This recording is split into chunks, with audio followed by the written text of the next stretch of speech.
Bonjour à toutes et à tous, ici c'est Havard et on se retrouve aujourd'hui pour une nouvelle vidéo sur la chaîne Eureka. J'espère que vous allez bien. Et toi, ça va? Bah, comment ça? Bah, ça fait 2 mois que t'as rien sorti sur la chaîne. Bah oui, on a eu quelques petits soucis, mais quelque part ça illustre plutôt bien le contenu de ce nouvel épisode.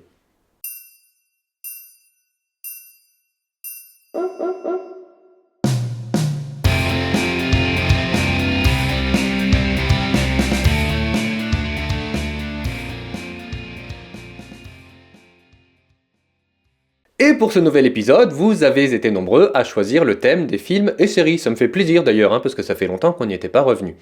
Et pour celles et ceux qui regardent la chaîne depuis un certain temps déjà, vous savez que lorsqu'on traite ce thème, on aime bien faire les choses à moitié.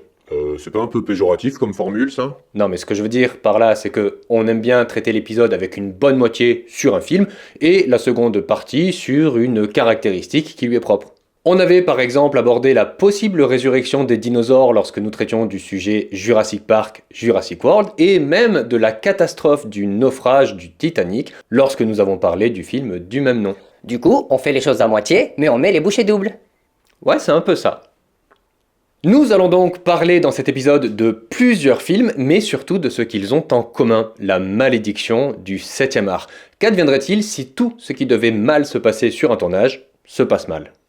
Imaginez qu'un film soit maudit, que la foudre s'abatte sur les lieux de tournage, ou même pire, que les acteurs meurent les uns après les autres avant même que le film n'ait pu sortir en salle. Bienvenue pour un nouvel épisode, c'est parti et bonne vidéo.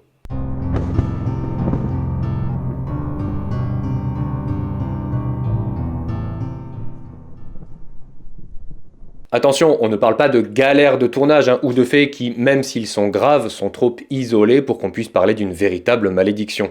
Pour illustrer cet exemple, on pourrait parler de la saga Harry Potter, où le cascadeur David Holmes, la doublure de Daniel Radcliffe, se blesse pendant le tournage du 7e volet, ce qui le laisse paralysé à vie. Mais il s'agit d'un événement isolé qui, bien que vraiment triste, ne suffit pas à lui seul à parler de malédiction, les films ayant quand même plutôt pas mal rapporté et n'ayant pas subi de catastrophe majeure. Non, là nous allons parler de films maudits sur lesquels tout ce qui doit mal se passe mal. Et nous allons commencer par le niveau 1 de la malédiction.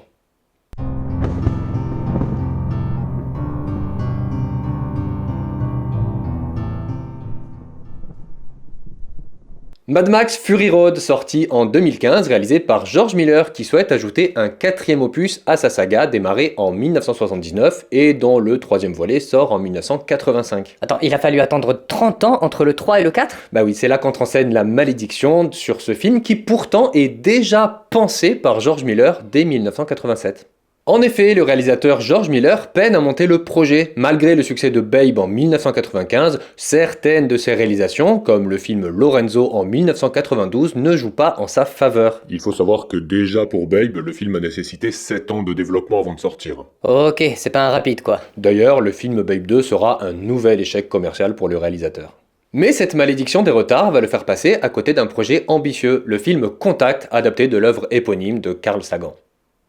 Après avoir eu la brillante idée de proposer les rôles clés à Jodie Foster et à Ralph Fiennes, il est finalement écarté du projet par la Warner à cause de nombreux retards pris dans la pré-production. Le film sera confié à Robert Zemeckis et sortira en été 1997 et sera un véritable succès.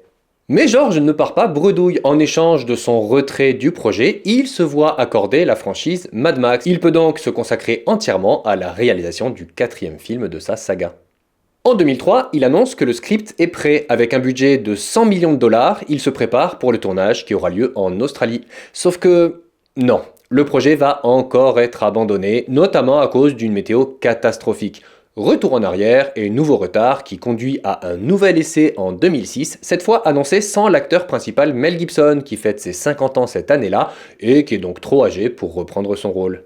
Et qui fait l'objet de controverses, notamment sur le plan politique. Entre-temps, George Miller se voit confier la réalisation du film d'animation Happy Feet qui lui donne envie en 2009 de repenser tout le projet Mad Max qu'il souhaite finalement sortir en film d'animation, projet qui sera lui aussi abandonné. En juillet 2010, le film fait de nouveau parler de lui, avec cette fois l'évocation de 2 films bien distincts, Mad Max Fury Road et sa suite Furiosa. Mais encore une fois, le projet sera retardé à 2012 à cause de la météo qui a considérablement modifié les lieux de tournage, à savoir le désert de Broken Hill en Australie. Le film Mad Max Fury Road sort enfin en 2015, soit 30 ans après le troisième opus de la saga. À tous ces retards s'ajoute une polémique sur les dégâts écologiques et environnementaux que le film aurait occasionné dans le désert de Namibie, mettant en danger de nombreuses espèces animales et végétales, des tensions au sein de l'équipe, notamment un clash entre les deux acteurs principaux, Charlize Theron et Tom Hardy, et divers problèmes financiers causés par de nombreux facteurs au fil des ans. Au niveau 1 de la malédiction, on retrouve également le film Apocalypse Now, réalisé en 1979 par Francis Ford Coppola. Lui aussi, avec Apocalypse dans le titre, il a tiré la malédiction. Hein. Je savais pas que t'étais superstitieux. Il est pas superstitieux, il est trouillard. Et on va déjà parler du premier symptôme de la malédiction, le temps. Le temps, la météo? Non, le temps. Le tournage qui devait durer 6 semaines s'est finalement étalé sur 1 an et 4 mois. De même, le montage du film a pris la bagatelle de 3 ans pour être bouclé. Mais la météo n'est pas en reste, puisque les lieux de tournage situés aux Philippines ont été ravagés par le typhon Olga, qui a pas mal contrarié l'emploi du temps des équipes. Mais la malédiction va plus loin pour Coppola et touche aussi le casting du film. Initialement, le rôle principal est confié à Steve McQueen, qui finit par le refuser, comme Al Pacino, Dustin Hoffman, Robert De Niro ou Jack Nicholson avant lui. Coppola finit par engager Harvey Keitel, mais celui-ci, peu convaincant, fut remplacé au pied levé par Martin Sheen. Ce même Martin Sheen est malheureusement victime d'une crise cardiaque pendant le tournage du film. Marlon Brando, quant à lui, payé $1 million la semaine, arrive avec plusieurs kilos en trop et sans connaître son texte. À ça, on peut ajouter le petit mensonge de Lawrence Fishburne, que l'on connaît tous sous les traits de Morpheus dans Matrix, et qui, pour décrocher ce tournage, assure être majeur alors qu'il n'a en fait que 14 ans. Là, ça commence à faire beaucoup. Et encore, on n'a pas parlé du fait que les hélicoptères de l'armée philippine, dirigés par Marcos et prêtés pour les besoins du tournage, servaient aussi à combattre les rebelles du dictateur de temps à autre, ce qui les faisait s'absenter régulièrement du tournage. Tout cela, en plus d'avoir fait perdre 40 kilos au réalisateur et avoir failli coûter la vie de l'acteur Martin Sheen, s'est soldé par un tournage apocalyptique qui a duré 427 jours et dont le budget initial de $13 millions est passé à 30 millions, obligeant même Coppola à hypothéquer ses propres biens et à s'endetter lourdement. Heureusement pour lui, le film rencontrera le succès et sera largement rentable malgré la malédiction qui s'est abattue sur lui. Plus de peur que de mal, finalement. Oui, et c'est pas toujours le cas.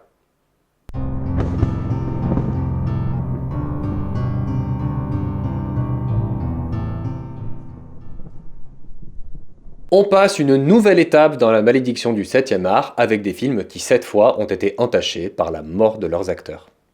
Le film The Crow, sorti en 1994 et adapté du comics du même nom, n'a certes pas eu autant de rebondissements que nos deux exemples précédents, mais s'est soldé par la mort accidentelle de Brandon Lee, acteur principal du film et fils de Bruce Lee, lui-même décédé à l'âge de 32 ans. Pour les besoins du film, Brandon Lee se fait tirer dessus avec un pistolet équipé de balles à blanc, mais une négligence dans l'entretien de l'arme qui était chargée par de vraies munitions pour plus de réalisme sur une scène précédente a entraîné la mort prématurée de l'acteur alors âgé de 28 ans. Cet accident a suscité de nombreuses théories sur une potentielle malédiction qui frapperait la famille Lee, Bruce étant lui-même décédé à un âge précoce. Mais en plus de la perte tragique de l'acteur, cet incident a entraîné un coût supplémentaire pour le film puisqu'il a fallu refabriquer numériquement les scènes que l'acteur n'a pas eu le temps de tourner, ce faisant passer le budget du film initial de 15 millions à 23 millions de dollars. Là encore, la malédiction n'a pas empêché le film d'être rentable, mais je pense que la disparition tragique de Brandon nous obligeait à mettre ce film dans la liste des films maudits. Mais le film dont nous allons parler maintenant a entraîné davantage de morts dans son casting. L'Exorciste, sorti en 1973, est considéré comme un des films d'horreur les plus rentables de l'histoire, mais en a payé le prix fort. On pourrait parler d'un incendie qui a sévi sur le plateau et a retardé le tournage de plusieurs semaines pour coller à notre symptôme temporel mentionné plus tôt, ou même des violences subies par le révérend William O'Malley, qui n'étant pas acteur de profession a dû être un peu aidé pour simuler la tristesse. Il aurait été giflé et poussé contre son gré jusqu'à le faire tomber. Mais malheureusement, la malédiction du cinéma a fait pire que ça, puisque l'on ne compterait pas moins de 9 morts autour du film, dont l'acteur Jack McGowan, décédé peu de temps après avoir bouclé l'intégralité de ses scènes. De nombreux accidents et blessures sont également à déplorer. Le fils de l'acteur Jason Miller, par exemple, est percuté par une moto, causant la détresse de son père pour qui le tournage est interrompu le temps qu'il se remette de cette épreuve. Sur le tournage, l'actrice Ellen Burstyn se blesse gravement au dos à la suite d'une chute causée par un amas de câbles.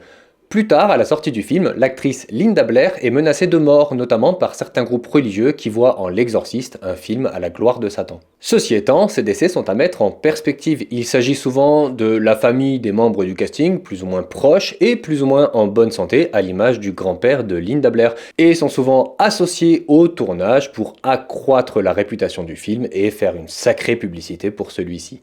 Alors, véritable malédiction ou simple coup de pub, je vous laisse me donner votre avis en commentaire.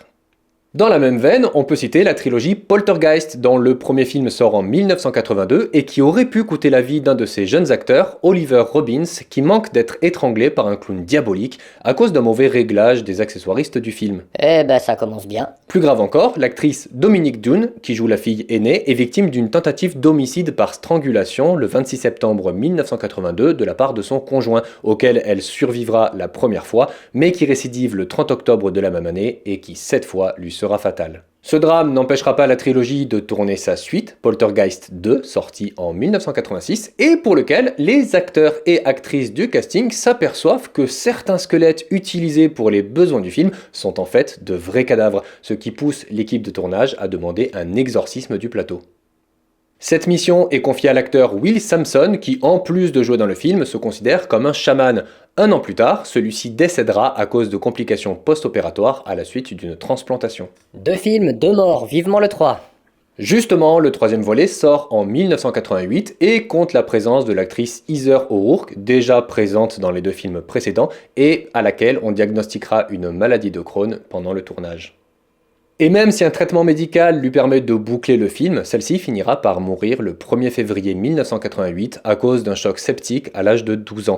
À cette triste série peuvent s'ajouter le décès précoce de Brian Gibson, le réalisateur de Poltergeist 2 à 59 ans, et même un crash aérien de l'avion US Air Flight 405 qui fait 27 morts et dans lequel se trouve l'acteur Richard Lawson le 22 mars 1992, soit 10 ans après la sortie du premier film, crash auquel il survit miraculeusement. Et oui, c'est bien la mère de Beyoncé en photo avec lui puisqu'elle épouse l'acteur en 2015. Mais la malédiction n'est pas uniquement affaire de disparition ou de décès et peut prendre des formes diverses qui, certes moins tragiques, ne sont pas pour autant sans conséquences.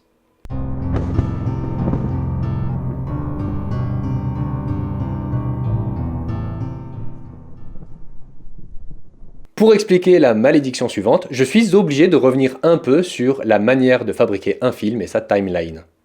Pour faire court, on peut différencier plusieurs étapes dans la fabrication d'un film. D'abord, il faut l'idée, l'acquisition éventuelle des droits, écrire un scénario, démarcher pour trouver un financement, puis caster l'équipe de tournage et les acteurs, repérer les lieux de tournage ou construire les décors, et enfin, le tournage et les étapes ultérieures comme le montage, la post-prod, etc. Oui, c'est beaucoup résumé quand même. Tu sais bien pourquoi je veux pas trop en dire. Il a écrit une vidéo intitulée Comment on fabrique un film. Il va pas tout déballer ici. Toi, tu sais vraiment pas garder un secret. Bref, tout ça pour dire qu'on a parlé du projet Mad Max, qui a mis plus de 30 ans à devenir un véritable film à cause de la recherche de fonds, du repérage de lieux, mais dans la même veine, il existe également des films dont les tournages se sont étalés sur plus de 20 ans.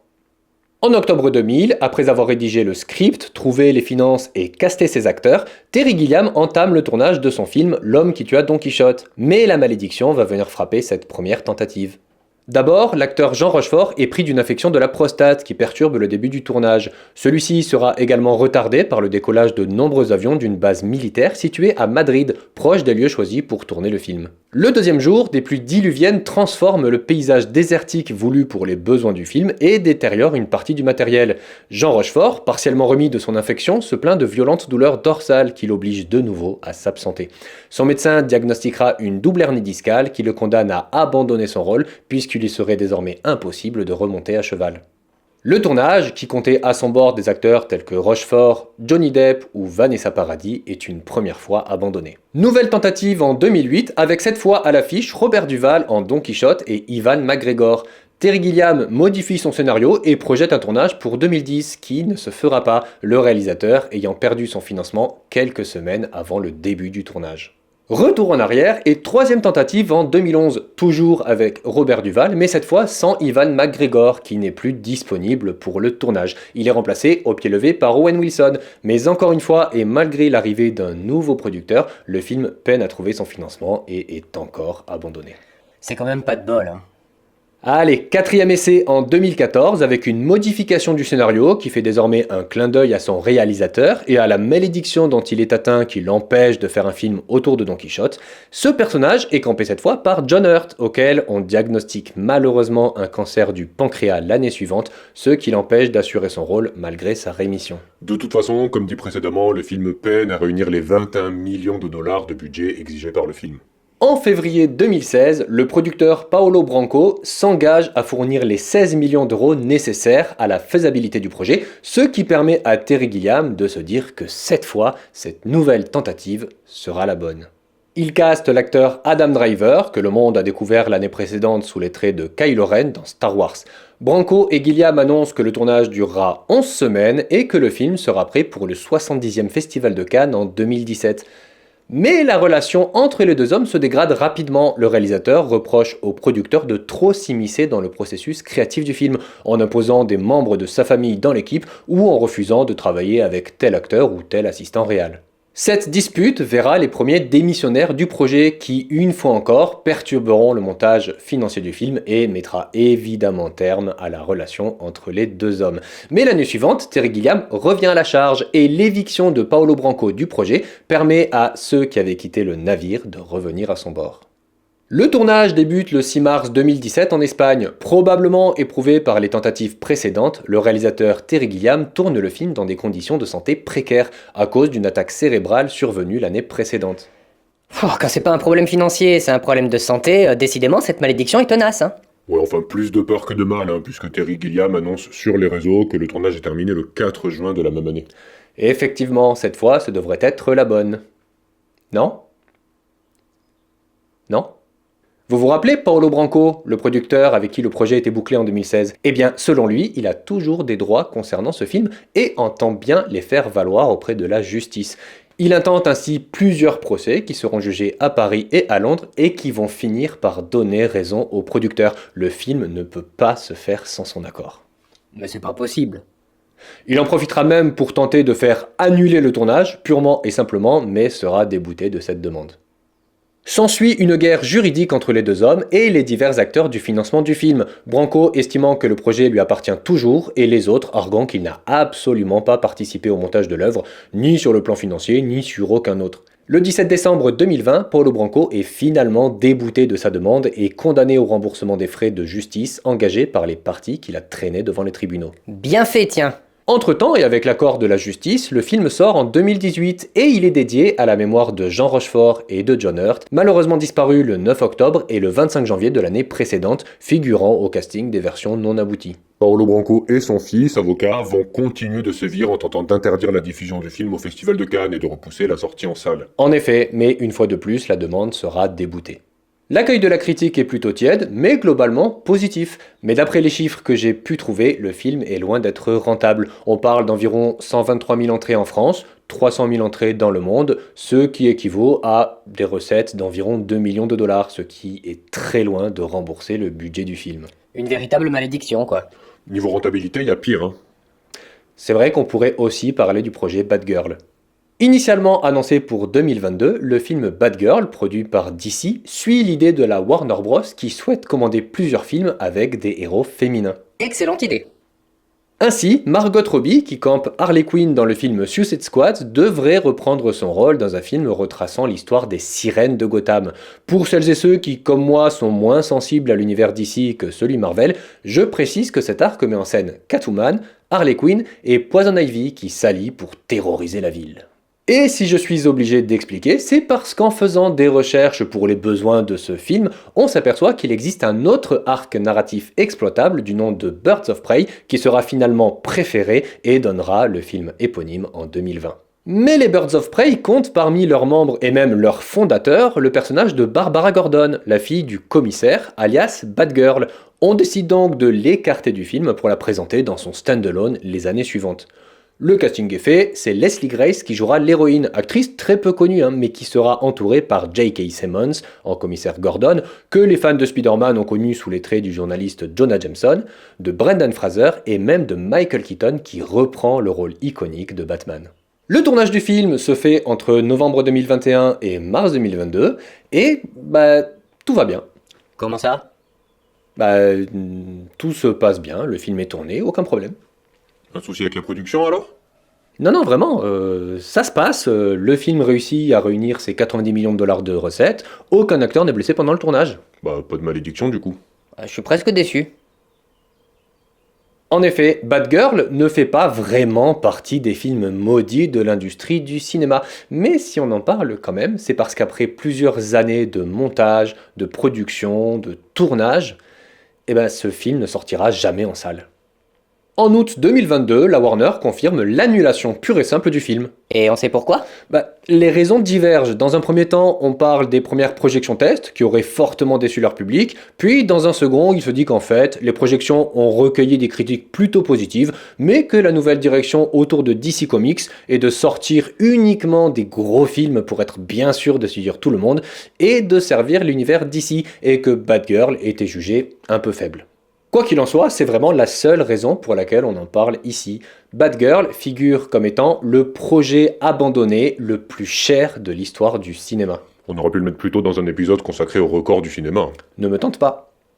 Revenons donc à notre malédiction avec le dernier niveau des films maudits, et là, croyez-moi, il va y avoir du lourd.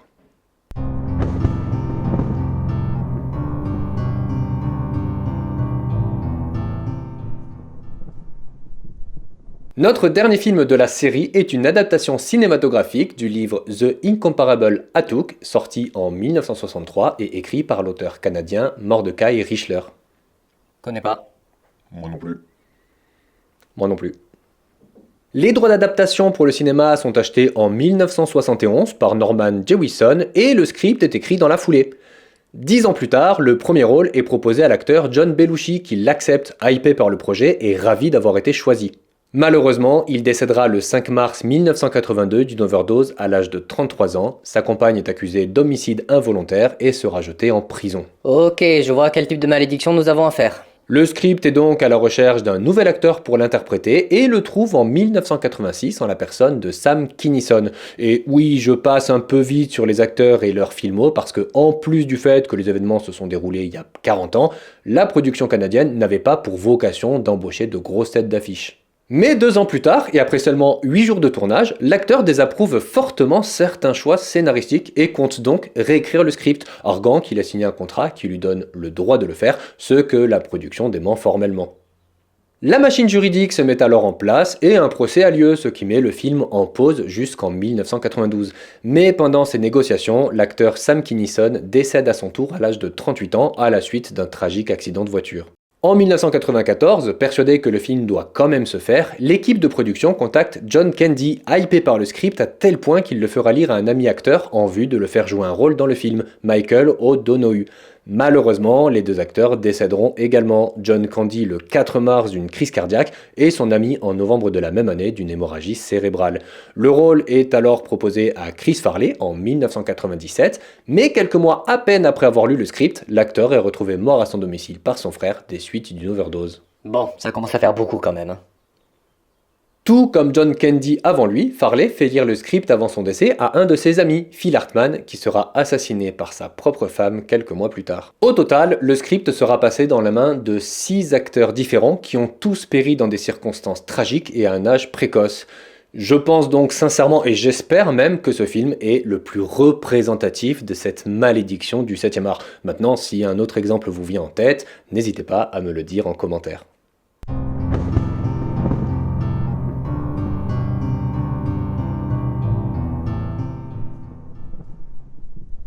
Du coup, la question se pose, existe-t-il vraiment une malédiction du 7e art qui touche certains projets ou est-ce un simple concours de circonstances? Je vous laisse en décider par vous-même. Mais si j'étais vous et si on vous propose un script prochainement, n'hésitez pas à vous équiper d'une patte de lapin, de trèfle à 4 feuilles, d'embaucher un exorciste ou même de le faire bénir par le pape. Enfin, quand on aura un nouveau pape. Quoi qu'il en soit, c'est la fin de cette vidéo, j'espère qu'elle vous a plu, je vous remercie infiniment pour votre visionnage. N'hésitez pas à vous abonner à la chaîne pour me soutenir énormément et me permettre de continuer de vous proposer régulièrement du nouveau contenu. Je compte également sur vous pour voter en commentaire pour le prochain thème que vous voulez voir abordé dans notre prochain épisode. Rassurez-vous, pour celles et ceux qui ne connaissent pas encore tous les thèmes abordables sur la chaîne, ils sont disponibles à la fin de la vidéo. J'attends donc vos votes pour préparer le prochain épisode. D'ici là, je vous souhaite de prendre soin de vous. Passez bien le bonjour de ma part à tous vos proches et à bientôt.